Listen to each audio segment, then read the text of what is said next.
Welcome to the Atheist Nun channel, a show aimed to inspire readers to cherish the most meaningful moments found in life by learning about secular morality.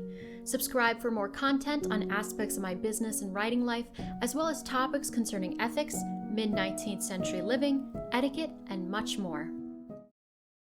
The Ayn Rand Institute was my Charlie Kirk. They were a bastion of fresh air in my suffocating college experience. I have said this multiple times, but here I am saying it again. The Marxist rhetoric emanating from American University was palpable. American University, ironically, was the most anti-American place I had ever been. I was taught that everything I knew was wrong and that the world was upside down. I went from A is A to A is B there. In comes this place that welcomes me to their internship, a place where I fled to like I was looking for some kind of asylum status. And I found it in Yaron Brooks' wonderful speech on capitalism, in Onkar Ghatel's beautiful defense of selfishness, and in the many other employees who gave me life through the words of Ayn Rand, my spiritual role model. However, this ugly divide has been starting to grow ever since Donald Trump appeared on the world stage. ARI is giving off this sense that before Trump, America was functioning normally, as opposed to how abnormal the left-leaning system was before then. The leftist grip on nearly every aspect of American life is the reason so many even voted for a man like Trump. In all fairness, I will say that I have not talked to any of these intellectual leaders in person for about a decade, but I regularly listen to their podcasts, namely Ayn Rand Institute Live, the Ayn Rand Institute podcast, and the Yaron Brooks Show. Since my father handed me Atlas Shrugged when I was 15, I have always considered her to be a kind of conservative atheist. Although through the Institute, I have learned that she distanced herself from being called a conservative, preferring to be called a radical for capitalism. However, I heard on a relatively recent episode of the Yaron Brooks Show that Ayn Rand did consider herself to be on the right. But Yaron was talking about how frustrating that was because he does not want her name to be associated with either the left or the right. He wants her to be in her own distinct category. This comment shocked me because we live in a two-party system. A third party never ends up winning, no matter how vibrant its constituents are. Independents don't make the difference needed to take this country back from the Marxists. Rand even says, as to the middle or center, I take it to mean zero, i.e. no dominant position, i.e. a pendulum swinging from side to side, moment by moment. So to me, that means you have to pick a side, the left or the right. And the leftists, in Rand's words, are the views of those who are predominantly in favor of government controls and socialism, while the rightists are the views of those who are predominantly in favor of individual freedom and capitalism. I have always thought Rand was on the right and wanted them to be better, not in a category totally separate from them. Objectivism to me is a more specific group under the umbrella of the right, and within the right, she was fighting specific points like abortion and immigration, which were controlled by more of the religious rights ideas, but the left was always her enemy. There are bad ideas on both sides, especially on what I've heard Shapiro call the horseshoe right. Having various branches on each side is fine because you are talking about two large groups of individuals, and having agreement on anything within each side is already quite a feat. Just because Yaron read Peikoff's dim hypothesis and now believes everyone on the right is a religious theocrat is just as ridiculous as saying that everyone on the left wishes for a Stalin type to take charge of America.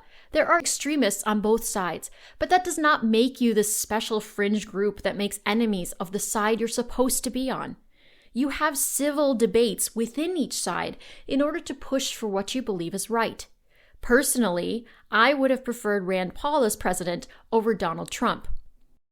And in my view, there is the pro-life right and the anti-life left, the good versus the evil. Lately, this distinction has not been made clear by the Ayn Rand Institute. Here, their hosts are reading the Washington Post, the Wall Street Journal, and all the other mainstream media news. Perhaps there is a generational divide going on because the younger generations do not go to the legacy media for news anymore. They have not proven themselves to be trustworthy sources. Yet the hosts get caught up in the media web, including reading and engaging with the latest scholarly texts. I feel like they are lost in scholarship, talking with complete Marxist ideologues as if they are worthy of engaging with. Ayn Rand would have never accepted their works and nitpicked at the little things she disagreed with, like a new student. She would have rejected them outright. Aside from an occasional lecture from Shoshana Milgram, the Ayn Rand Institute lacks the literary, romantic quality and passion that Ayn Rand and Leonard Peikoff had. Their podcasts feel too scholarly and at times unemotional. The sense of urgency is just not as strong as it used to be, set in a fight for good and against evil. I have to say that I regularly get that need fulfilled now by Ben Shapiro, the renowned conservative talk show host of The Daily Wire. He seems to be on a more reality-oriented path than ARI has been lately.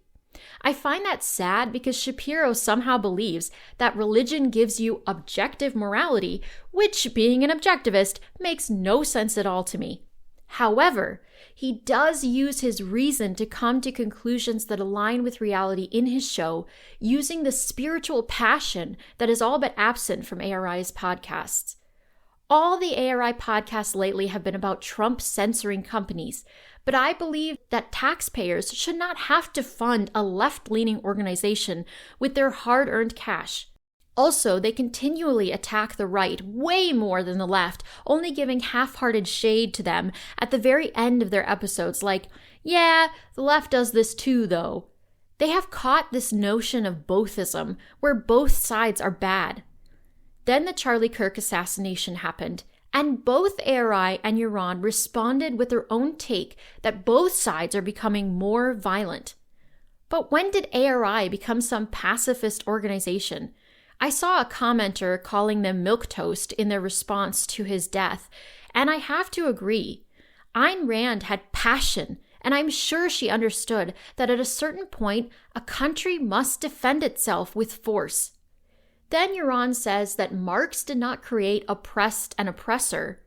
The exploited and exploiter are exactly the same thing.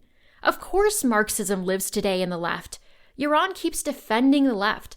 Why are Iran and ARI trying to stick so literally to the Nazi and communist time and place? Knowledge involves context. Just as ARI discussed environmentalists as using the environment as a kind of new religion, so Marxists are using transgenderism to fight against the colonialist West in order to bring down the capitalist system. They are not wearing brown SS uniforms, although they are still calling each other comrades online, but the ideology has not changed. I actually watch these conservative talk show hosts, and I have never heard them say some of these things that Iran finds or picks out simply because he is relying for his information on biased news sources like the Washington Post. Of course, I disagree with the idea that Israel is behind everything or that actual demons control people. I do worry about the religious right being taken too seriously by the general public, but they have not been in charge since who knows when, the 1950s maybe? I never thought I'd say that Ben Shapiro, who seems to believe that atheists cannot be morally good people, is making a lot more sense right now than the Ayn Rand Institute and Yaron Brook. It makes me sad because they were the place I called my intellectual home throughout college. But now I feel the intellectuals there are losing their heroic spark. To those at the Institute, all I have to say is that sometimes dramatic, non-ivory tower actions are needed to take the country from the leftist brink of ruin back to the middle, or at least more reality-oriented right side of the political spectrum, which we have not seen since the 1950s in this country. Many Americans believe that Trump is the right man for the job because he does not cower in the face of authority, but stands up against the very bullets aimed at his head to give voice to what we, the people of the United States, are all thinking. Thanks for joining me this month on the Atheist Nun channel. If you found value in this show, please like it, subscribe to my channel, and consider supporting me on AmericanWordsmith.com, where you can buy my novels, The Paper Pusher, The Dormant Age, A Man of Silence, and A Man of Action. Be sure to tune in next month for a new episode. Take care.